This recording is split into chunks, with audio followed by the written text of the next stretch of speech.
नमस्कार दोस्तों, आज हम लोग बात करेंगे बिहार समसामयिकी के 16 से लेकर 30 सितंबर तक का।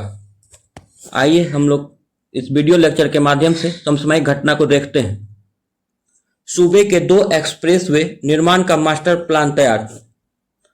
केंद्र सरकार ने गोरखपुर सिलीगुड़ी और रक्सौल हल्दिया एक्सप्रेसवे का मास्टर प्लान तैयार कर राज्य सरकार से मंतव्य मांगा है। फिलहाल दोनों एक्सप्रेसवे का निर्माण NHAI की ओर से प्रस्तावित है।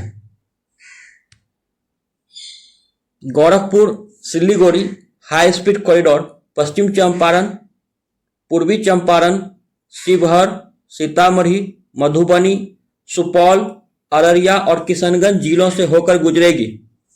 तो डिस्ट्रिक्ट का नाम याद रखिएगा। इसी वित्त वर्ष में काम शुरू करने की हो रही है कोशिश। इसमें है रक्सौल से शुरू होकर हल्दिया तक जाने वाला एक्सप्रेसवे 719 किलोमीटर लंबा होगा। यह बिहार के अलावा झारखंड होते हुए पश्चिम बंगाल में समाप्त होगा। Raxaul Haldia high speed corridor Bihar के पूर्वी चंपारण, शिवहर, सीतामढ़ी, मुजफ्फरपुर, बेगूसराय, लखीसराय, जमुई और बांका जिलों से गुजरेगा, जबकि गोरखपुर किशनगंज सिलीगुड़ी एक्सप्रेसवे की लंबाई 521 किलोमीटर है। भागलपुर में खुले देश के पहले बंबू टिश्यू कल्चर लैब में उच्च गुणवत्ता के पौधे तैयार कर किसानों को दिए जा रहे हैं। बिहार में बांस की खेती से बहुरेंगे किसानों के दिन। बिहार में बांस से किसानों के दिन बहुरेंगे। इस सुरक्षित फसल को हरा सोना या ग्रीन गोल्ड भी कहा जाता है। 18 सितंबर को अंतर्राष्ट्रीय बांस दिवस मनाया जाता है। तो याद रखिएगा कि 18 सितंबर को बांस दिवस मनाते हैं और बांस की फसल को हरा सोना या ग्रीन गोल्ड भी कहा जाता है। और plant tissue culture lab Bhagalpur में खुला है, जो देश का पहला बंबू टिश्यू लैब है।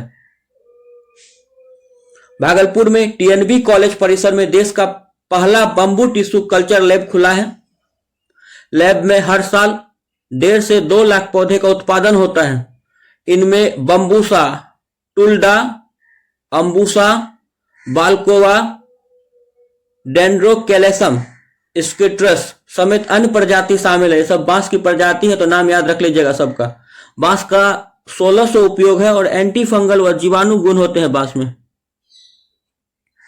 1 हेक्टेयर बांस के उत्पादन से 10,000 लीटर एथेनॉल। 1 हेक्टेयर बांस के उत्पादन से करीब 10,000 लीटर एथेनॉल का उत्पादन होगा। वहीं इतना ही गन्ने के उत्पादन से महज 500 लीटर एथेनॉल का उत्पादन होगा। बिहार में जैव ईंधन के आयात बिल को कम किया जा सकता है।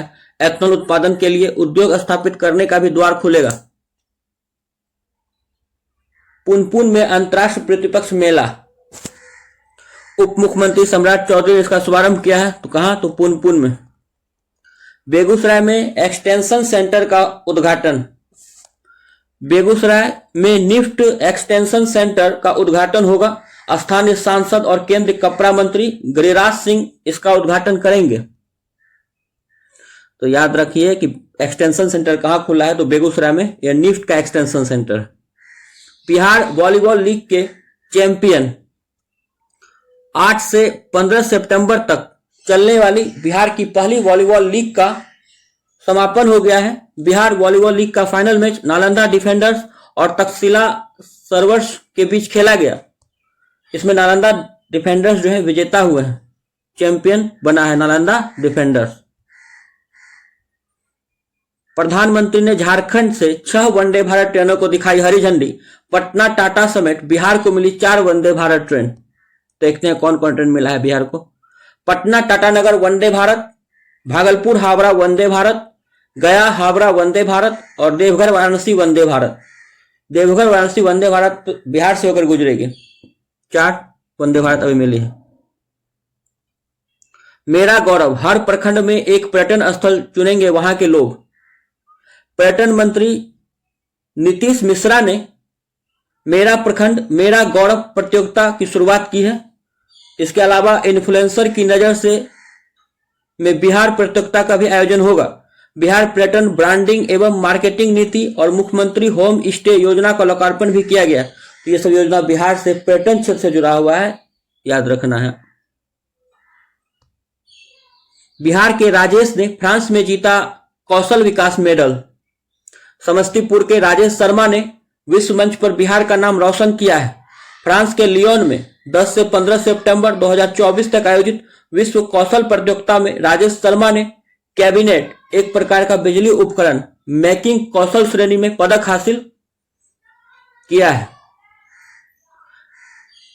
इधर तैराकी में 3 पदक जीतने वाली श्वेत राज का सम्मान। मुख्यमंत्री नीतीश कुमार ने 77वीं सीनियर राष्ट्रीय तैराकी चैंपियनशिप में 3 स्वर्ण पदक जीतने वाली माही श्वेत राज को 2 लाख रुपए का चेक तथा अंगवस्त्र प्रदान कर सम्मानित किया है। मुख्यमंत्री ने माही को मेडल पहनाकर भी सम्मानित किया।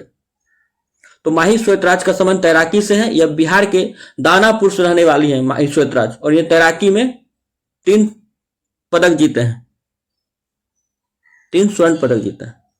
सरस मेला शुरू। ज्ञान भवन में सरस मेला का उद्घाटन ग्रामीण विकास विभाग के सचिव लोकेश कुमार सिंह ने किया है। सरस मेला कहां आयोजित किया गया है? तो ज्ञान भवन पटना में। सीएम ने मुंडेश्वरी धाम वन्य प्राणी इको पार्क का लोकार्पण किया। मुख्यमंत्री नीतीश कुमार ने कैमूर जिले में भगवानपुर प्रखंड में मां मुंडेश्वरी वन्य प्राणी इको पार्क के साथ साथ तेल्हार कुंड जलप्रपात पर कराए गए पर्यटक की सुविधाओं का लोकार्पण किया है। 323 करोड़ की 76 योजनाओं का लोकार्पण एवं शिलान्यास किया गया है। मुख्यमंत्री ने नुआव प्रखंड में 13 पंप कैनाल योजना का भी लोकार्पण किया है। 13 पंप कैनाल योजना के पूरा होने से 13, अखिनी, चिंतामपुर, जुझारपुर, तरेथा आदि गांवों का निर्बाध रूप से सिंचाई की सुविधा मिल सकेगी। इसी क्रम में मुख्यमंत्री ने भभुआ व मोहनिया शहरों के लिए पेयजल आपूर्ति योजना का भी शिलान्यास किया है। भभुआ और मोहनिया। राष्ट्रीय प्रदर्शनी प्रतियोगिता में बिहार की पूर्वी का परचम। भागलपुर की पूर्वी ने इंस्पायर मानक की 11वें राष्ट्रीय स्तर प्रदर्शनी व परियोजना प्रतियोगिता में राष्ट्रीय स्तर पर परचम लहराया है। विज्ञान एवं प्रौद्योगिकी विभाग, भारत सरकार व राष्ट्रीय नववर्तन प्रतिष्ठान की ओर से होने वाले इंस्पायर मानक अवार्ड प्रतियोगिता के लिए बिहार से पूर्वी का चयन किया गया है। ध्यान रखिएगा। पुनौरा धाम में जमीन अधिग्रहण प्रक्रिया शुरू। पुनौरा धाम सीतामढ़ी में है। यहां मां जानकी का मंदिर बनेगा। क्षेत्र फिल्म बनाने पर 50% अनुदान मिलेगा। बिहार सरकार के पर्यटन मंत्री नीतीश मिश्रा ने मुंबई यात्रा के दौरान Indian motion picture producers association house में फिल्म निर्माताओं से मुलाकात की। उन्होंने निर्माताओं को बिहार में फिल्म बनाने के लिए आमंत्रित किया। साथ ही उन्होंने बिहार में हिंदी फिल्म बनाने पर 25% और क्षेत्र फिल्म बनाने पर 50% तक सब्सिडी की घोषणा भी की है। सेल्फी विद डस्टबिन अभियान 19 सितंबर से बिहार में सेल्फी विद डस्टबिन अभियान चलाया जाएगा। नगर विकास एवं आवास मंत्री नितिन नवीन ने गांधी मैदान स्थित पटना के स्मार्ट सिटी बिल्डिंग में मिशन टोटल सेग्रीगेशन को लेकर अलग अलग जिलों में वार्ड पार्षदों के साथ बैठक की है। मिशन टोटल सेग्रीगेशन, इसका भी समझ कितना है? बिहार से, याद रखिएगा। और उन्होंने कहा कि 19 सितंबर से सेल्फी विद डस्टबिन की शुरुआत की जाएगी। वही माही श्वेतराज ने गोल्ड मेडल जीता है तैराकी में।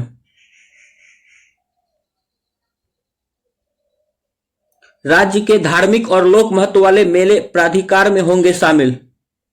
वर्तमान में राज्य में 19 मेले प्राधिकार की सूची में शामिल हैं। इनमें से 14 मेलों को राज्य के मेला का दर्जा प्राप्त। याद रखिएगा, टोटल 19 मेला अभी प्राधिकार की सूची में शामिल है, जिसमें से 14 मेला राज्य के मेला का दर्जा प्राप्त है। 27 मेले ऐसे हैं जो प्राधिकार में शामिल नहीं है। यह जीएसटी वसूली में बिहार देश में शीर्ष 5वें स्थान पर। वित्त वर्ष 2023-24 में माल एवं सेवा कर जीएसटी संग्रह में मामले में बिहार देश के शीर्ष 5 राज्यों में शामिल रहा है। पिछले वित्त वर्ष में राज्य में जीएसटी संग्रह में 18% की बढ़ोतरी हुई, जो कि राष्ट्र औसत 13% से 5% अधिक है। आईआईटी पटना और एमआईटी के बीच हुआ करार। भारतीय प्रौद्योगिकी संस्थान पटना और मुजफ्फरपुर इंस्टीट्यूट ऑफ टेक्नोलॉजी ने शैक्षणिक और शोध सहयोग को बढ़ावा देने की दिशा में समझौता पर हस्ताक्षर किए हैं। यह समझौता आईआईटी पटना के निदेशक टीएन सिंह और एमआईटी मुजफ्फरपुर के प्राचार्य डॉक्टर एसके झा के बीच किया गया। आईआईटी ने प्रतिष्ठित यूनिवर्सिटी ऑफ पाट्रास ग्रीस के साथ वर्चुअल रूप से समझौता ज्ञापन पर हस्ताक्षर किया। तो ये ज्यादा इंपॉर्टेंट है, ध्यान रखिएगा कि आईआईटी पटना ने ग्रीस के यूनिवर्सिटी ऑफ पाट्रास के साथ एमओयू पर हस्ताक्षर किया है। यह सहयोग संयुक्त स्नातकोत्तर का डिजाइन और निर्माण शोध समूह और प्रयोगशाला के बीच मदद करेगा। बिहार में प्रति व्यक्ति आय बढ़कर 66,828 हो गया है। बिहार में प्रति व्यक्ति आय बढ़कर 66,828 हुई। केंद्र सांख्यिकी एवं कार्यक्रम क्रियान्वयन मंत्रालय की यह रिपोर्ट है। बिहार में वर्ष 2022-23 में वर्तमान मूल्य पर प्रति व्यक्ति आय 59,244 रुपये थी, जो कि वर्ष 2023-24 में बढ़कर 66,828 रुपये हो गई है। इस प्रकार वर्तमान मूल्य पर प्रति व्यक्ति आय में 7,584 रुपये की बढ़ोतरी पिछले एक साल में हुई है। केंद्र सांख्यिकी एवं कार्यक्रम कार्यान्वयन मंत्रालय की हाल में जारी रिपोर्ट के अनुसार स्थिर मूल्य पर भी प्रति व्यक्ति आय में बढ़ोतरी दर्ज की गई है। राज्य में स्थिर मूल्य पर वर्ष 2022-23 में प्रति व्यक्ति आय 33,763 रुपये थी, जो कि वर्ष 2023-24 में बढ़कर 36,333 रुपये हो गई है। तो स्थिर मूल्य पर था। स्थिर मूल्य पर प्रति व्यक्ति आय में 2,570 रुपये की बढ़ोतरी दर्ज की गई है। रिपोर्ट के अनुसार वर्तमान मूल्य पर बिहार का सकल राज्य घरेलू उत्पाद वर्ष 2023-24 में 8,54,429 करोड़ रुपया हो गया है, जो पिछले वर्ष 7,46,417 करोड़ रुपये की तुलना में 14.5% अधिक है। इस तरह वर्ष 2023-24 में बिहार का आर्थिक विकास वर्तमान मूल्य पर 14.5% दर्ज किया गया है। बिहार का आर्थिक विकास 14.5% दर्ज किया गया है वर्तमान मूल्य पर। इस प्रकार जब स्थिर मूल्य पर बिहार के आर्थिक विकास की बात करें तो यह वर्ष 2023-24 में 9.2% की दर से बढ़ी है, जो वर्ष 2023-24 के 4,25,384 करोड़ रुपए की तुलना में वर्ष 2023-24 में बढ़कर 4,64,540 करोड़ रुपए हो गई है। पड़ोसी राज्यों की प्रति व्यक्ति आय बिहार से अधिक है। सांख्यिकी एवं कार्यक्रम क्रियान्वयन मंत्रालय के आंकड़े के बिहार से पड़ोसी राज्यों में प्रति व्यक्ति आय अधिक दर्ज की गई है। घर की छत पर बागवानी के लिए 75% अनुदान। छत पर फल, सब्जी, फूल और औषधीय पौधों की बागवानी कर सकते हैं। छत पर गमले और फार्मिंग बेड में सब्जी और फल लगा सकते हैं। कृषि विभाग ने छत पर बागवानी के लिए वर्ष 2024-25 के लिए योजना स्वीकृत की है। इस योजना के तहत लाभुकों को 75% अनुदान मिलेगा। 30 गमलों में मिट्टी और पौधा के साथ लागत इकाई 10,000 रुपये है। इसमें लाभुकों को 7,500 रुपये अनुदान मिलेगा, यानी लाभुक 2,500 रुपये खर्च कर 30 गमलों में पौधा लगवा सकते हैं। इस योजना का लाभ पटना, भागलपुर, मुजफ्फरपुर, गया के शहर के लोग ले सकते हैं। तो अभी 4 जगह पर योजना का लाभ मिल सकता है। पटना, भागलपुर, मुजफ्फरपुर और गया के शहरी लोग ले सकते हैं। योजना के लिए विभाग ने 1.91 करोड़ की राशि स्वीकृत की है। कोई भी व्यक्ति अधिकतम 5 यूनिट यानी 150 गमला पौधा सहित ले सकता है। अधिकतम 5 यूनिट अर्थात 150 गमला पौधा ले सकता है। वही फार्मिंग बेड योजना की प्रति लागत इकाई 50,000 रुपये है। इस पर लाभुक को 37,500 रुपये अनुदान 2 किस्तों में मिलेगा। पुनराधाम में मां जानकी का होगा भव्य मंदिर। पुनराधाम सीतामढ़ी में। बिहार में कौशल के आधार पर मजदूरों का होगा वर्गीकरण। बिहार में मजदूरों का वर्गीकरण होगा। कौशल के आधार पर मजदूरों का वर्गीकरण करने की तैयारी चल रही है। श्रम संसाधन विभाग की ओर से जल्द ही इस पर कार्य ले लिया जाएगा, इस पर निर्णय ले लिया जाएगा। एएन कॉलेज में दिनकर शोध संस्थान खोलेगा। तो बिहार में कहां दिनकर शोध संस्थान खोलेगा? तो एएन कॉलेज पटना में। राज्य के 58 लाख राशन कार्डधारियों को जोड़ने का लक्ष्य। सूबे में मुख्यमंत्री जन आरोग्य योजना शुरू। तो बिहार सरकार ने मुख्यमंत्री जन आरोग्य योजना शुरू किया है। आयुष्मान भारत प्रधानमंत्री जन आरोग्य योजना के क्रियान्वयन के 6 वर्ष पूर्व होने की पूर्व संध्या पर बिहार में मुख्यमंत्री जन आरोग्य योजना का शुभारंभ हुआ। इस योजना के तहत 58 लाख राशन कार्ड धारियों को जोड़ा जाएगा। इस योजना का उद्घाटन करते हुए स्वास्थ्य मंत्री मंगल पांडे ने कहा कि केंद्र सरकार की आयुष्मान योजना के तहत प्रधानमंत्री नरेंद्र मोदी व मुख्यमंत्री नीतीश कुमार की अगुवाई में राज्य में 1624 करोड़ की राशि अब तक गरीब परिवारों को मुफ्त इलाज के लिए दी जा चुकी है। स्वास्थ्य मंत्री ने कहा राज्य में कुल 1.79 करोड़ राशन कार्डधारी परिवार इस योजना के तहत लाभ लेने के पात्र हैं। इस योजना के तहत 70 साल या उससे अधिक उम्र वाले लगभग 50 लाख लाभुकों को कार्ड बनने की प्रक्रिया भी शीघ्र शुरू हो जाएगी।